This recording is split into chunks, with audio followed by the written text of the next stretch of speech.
Alors cette pratique justement, parce que je trouve que je suis allé sur place pour vérifier qu'il y avait l'occupation illégale de la République, j'ai pu ensuite, bien plus tard, vérifier que suite à l'intervention de Guéant, le pouvoir en place, eh bien les prières de rue avaient cessé, que ce soit dans le 20e, enfin près là où j'étais allé à l'époque, et dans le 11e, où je suis allé aussi vérifier qu'il y avait également des prières dans la rue.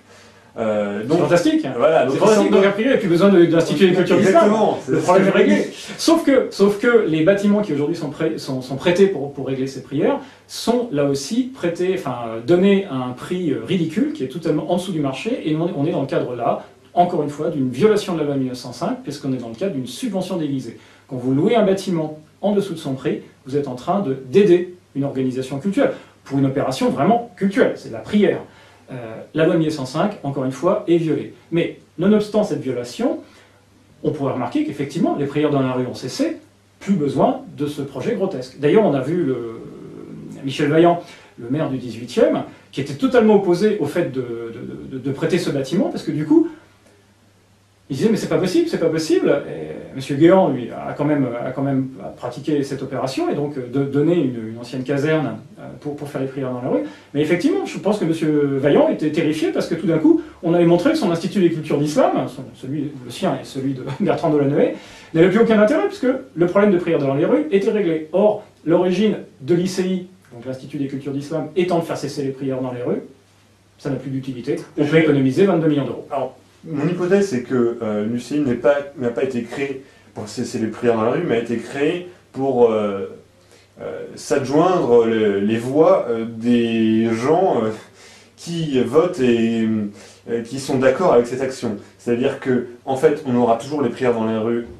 Enfin, l'hypothèse, c'était que par la suite, il y aura toujours des prières dans les rues, mais qu'en en allant vers ces gens-là, on allait récupérer leur vote. En fait. Le clientélisme électoral. Voilà, c'était plutôt moi mon objet. Bertrand Delanoë est un spécialiste. Bertrand Delanoë est un spécialiste du clientélisme. Il arrose tout le monde pour s'assurer des voix électorales. Il n'y a pas que lui. En France, dans la France entière, c'est le calcul qui est fait par les maires de effectivement subventionner les associations cultuelles, principalement musulmanes d'ailleurs, pour essayer de racoler la voix musulmane. Et alors, est-ce que en dehors de cette problématique-là, est-ce que l'UDCC a noué des liens avec des associations dans la France qui sont également locales, et pour coordonner des actions, est-ce qu'il y a des liens qui ont été faits pour se dire, voilà, on va se fédérer en quelque chose de plus grand, ou ponctuellement on va faire des actions collectives sur telle ou telle problématique qui nous semble nous intéresser tous les deux, toutes les deux, voilà.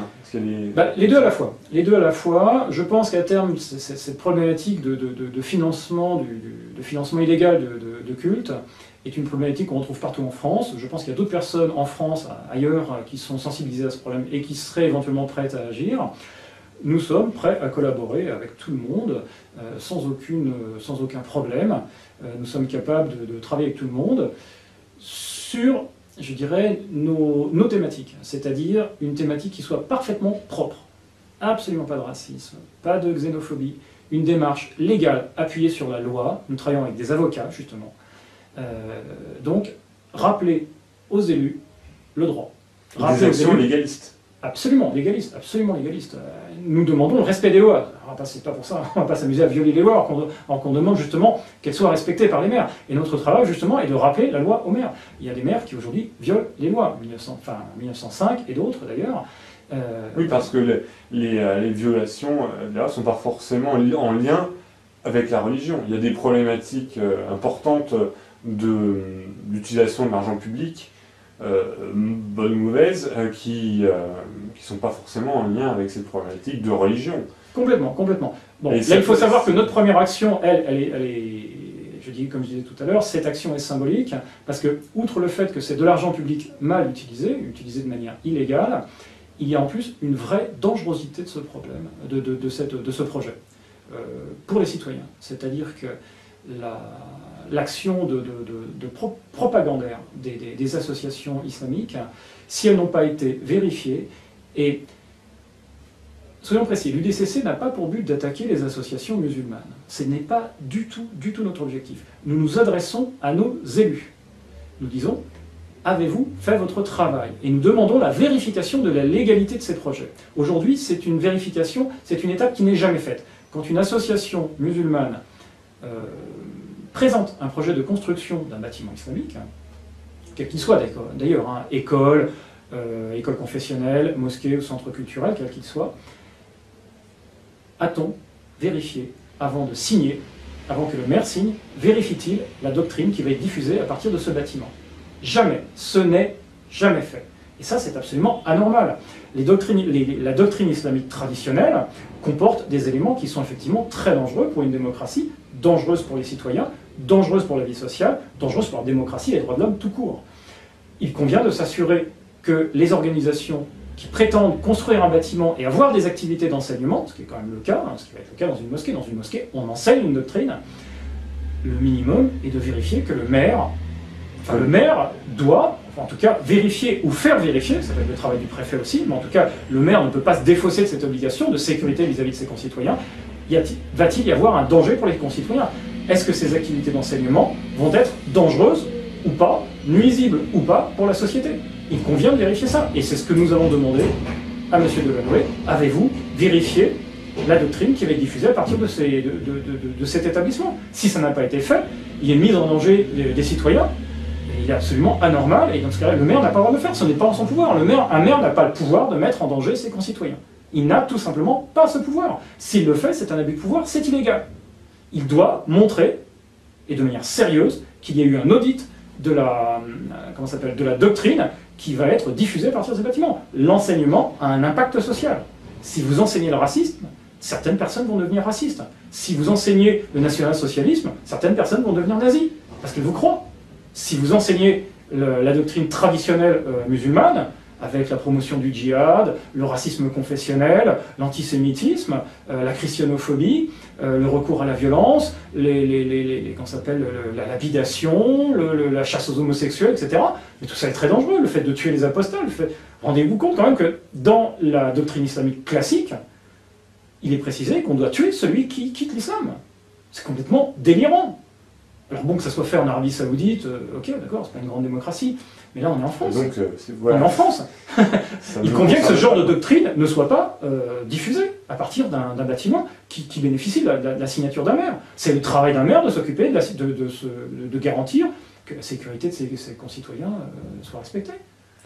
Voilà. Et ça, c'est l'objet de notre action, c'est vraiment le cœur de notre action. Monsieur Delanoë, avez-vous oui, de l'action, et de l'action qu'on va mener. Pour la suite, mais imaginons que le problème, posons l'hypothèse que le problème se règle dans les 6 mois à venir. L'UDCC continue à vivre et continue à avoir des raisons d'exister. Bien sûr. Et donc, ce que fait Delanoë ici est à multiplier par un nombre incalculable de cas de figure partout en France.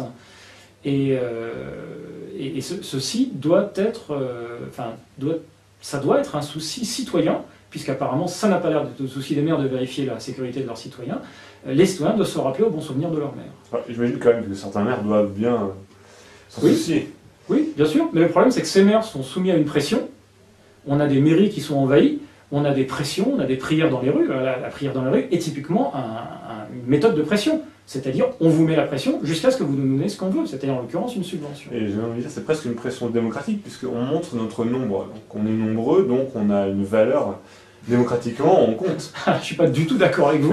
Parce que la démocratie, c'est la loi du nombre. Mais ça, c'est pas de la démocratie. Ça, c'est de la pression, justement, pour faire violer la démocratie. Puisque quand vous faites la pression, quand vous mettez la pression sur un maire, en montrant votre nombre, pour lui faire violer la loi de 1905, on n'est pas dans la démocratie. Là, on est dans la sortie de la démocratie. On est dans le lobbying, voire dans l'action violente. Il y a des maires qui se sont fait agresser. Il y a des maires qui se sont fait agresser pour avoir résisté comme ça à des associations musulmanes. Il y a des maires qui se sont fait agresser. On a des insultes. Une manifestation dans la rue autorisée par légale, par Et les prières dans des étudiants n'étaient pas légales. Voilà, les prières n'étaient pas légales, mais on peut imaginer que par exemple une manifestation qui soit totalement autorisée, elle soit bien une démonstration de force légale où on montre son nombre. C'est bien l'objectif d'une manifestation, c'est de montrer nous sommes nombreux à avoir telle opinion, et donc écoutez-nous parce que nous avons une valeur, nous comptons démonstrativement, nous ne sommes pas isolés, donc ça vaut nous avons une réelle valeur, un réel poids, il faut nous écouter. Et donc, la prière de rue, c'est une façon illégale, j'ai envie de dire, d'exprimer un poids démocratique. Donc il y a cette ambivalence entre je suis puissant... En pleine opposition, si par exemple vous rassemblez 150 000 personnes sur la place de la Concorde pour demander le rétablissement de l'esclavage, on n'est pas du tout dans le fonctionnement démocratique. Pas du tout. Si c'est autorisé, on est dans le fonctionnement démocratique. De réclamer de réclamer le rétablissement de l'esclavage. Mais ce n'est pas une demande qui doit être prise en compte par l'administration, par un gouvernement. Ah oui, mais ça c'est une autre... La demande de violation de la loi de 1905 n'a pas à être prise en compte. Effectivement, on pouvait toujours aller dans la rue et manifester. Où ce serait autorisé, où la manifestation serait légale. Dans l'hypothèse où elle serait légale, après, une fois que le message peut être passé, puisque la manifestation a été considérée comme légale, si le message a bien été annoncé préalablement. D'accord, mais dans ces cas-là, il faut simplement séparer le fait de manifester et la réclamation qui, elle, n'a pas de légalité. Voilà. Je veux dire, on peut manifester tant qu'on veut, si on demande quelque chose d'illégal, ça n'a pas à être pris en compte. Et en l'occurrence, manifester en plus de manière légale, c'est-à-dire en priant dans les rues, sans autorisation, en occupant la voie publique, cela en contravention avec tous les règlements, là encore, non seulement ça n'a pas à être pris en compte, mais en plus, logiquement, le travail de la force publique est d'intervenir à ce moment-là. Le travail des élus est de faire rétablir l'ordre. Sachant que il y a les élus, puis Paris est une ville particulière, puisque c'est une ville qui est très liée au pouvoir central. Donc, les élus sont des créatures de droit, ils doivent travailler et faire, ils n'ont la capacité d'agir que dans les limites du droit. Par rapport à la préfecture, etc., la force publique, il y a eu un défaut de l'État. Il y a eu un défaut de l'État et des élus à ce moment-là. Cette affaire du 18e a été traitée de manière totalement pitoyable et lamentable face à une violation de la loi. On a non seulement une non-intervention de la force publique, une non-intervention des élus, mais pire que ça, ça donne lieu, comme un racket, à la mise en place d'une subvention illégale pour récompenser une action illégale. Là, on est dans le délire complet. Il convient un petit peu que ça soit dénoncé. Cette affaire qui nous est présentée comme une manière très astucieuse de présenter le projet est au contraire extrêmement dangereuse. Elle est le résultat d'un racket et vraiment d'une opération. On a tordu le bras de la République dans cette affaire-là. On a des associations qui ont tordu le bras de la République et des élus, qui manifestement ils se sont laissés tordre le bras, mais on a tordu le bras de la République et des élus se conduisent de manière grotesque en cédant à la pression et en violant la loi. Tout cela, c'est complètement délirant, Et là, les citoyens doivent quand même un petit peu réagir et se bouger, c'est ce qu'on a l'intention de faire. Là, nous nageons en plein délire. On a des gens qui réclament des choses qui sont illégales et qui sont, après, récompensés par des élus avec l'argent du contribuable. Alors, désolé, le contribuable il a dit non, c'est pas possible, et le citoyen dit non, c'est pas possible, nous ne sommes pas d'accord.